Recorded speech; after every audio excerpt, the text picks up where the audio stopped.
എനിക്ക് എവിടെയെങ്കിലും ഒറ്റയ്ക്ക് മാറി നിന്ന് കരയണം. രണ്ടാം ലോകകപ്പിൽ സ്പെയിൻ മുത്തമിട്ടതിന്റെ ആവേശത്തിലാണ് സ്പെയിൻ ആരാധകർ. ഞാനിതെങ്ങനെ സഹിക്കും? അങ്ങനെ ഇരിക്കും എന്നോട് കളിച്ചാൽ. നമുക്ക് ഇവരോട് തന്നെ ചോദിക്കാം, എങ്ങനെ ഉണ്ടായിരുന്നു കളി? ഉഷാറ് കളിയായിരുന്നു. 0 ടാർഗറ്റില് അർജന്റീന നിലംപരിശമാക്കി തോൽപ്പിച്ചു കഴിഞ്ഞു. അവൻ കരയണം, എന്നാലേ അവനൊക്കെ പഠിക്കൂ.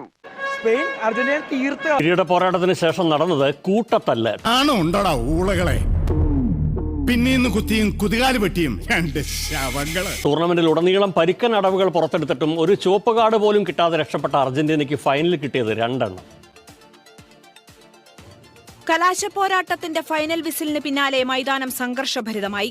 വിശ്വവിജയം ആഘോഷിക്കാൻ സ്പെയിനിന്റെ പകരക്കാർ ഇരച്ചെത്തിയതോടെ കലിപൂണ്ട അർജന്റീന താരങ്ങൾ. ഞാൻ നിങ്ങളുടെ ഫാമിലിയുടെ ബാക്ക്ഗ്രൗണ്ട് അന്വേഷിച്ചു. മോശം എന്ന് പറഞ്ഞാൽ മോശം മോശം മോശം മോശം മോശം മോശം അഭിപ്രായം കുടുംബത്തെ പറ്റി നാട്ടുകാർക്ക്.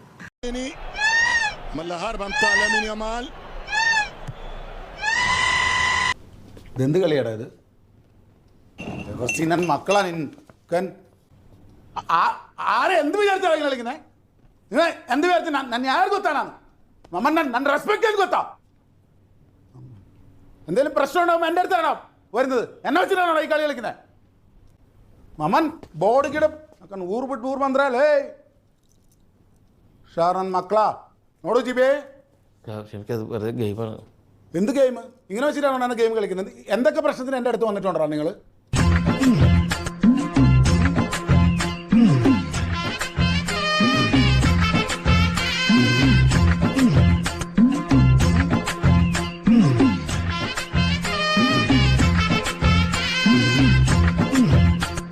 സജി, വീട്ടിൽ തന്നെ ഇരുന്നാ മതി, നീ പുറത്തോട്ടൊന്നും ഇറങ്ങാൻ നിൽക്കണ്ടാട്ടാ.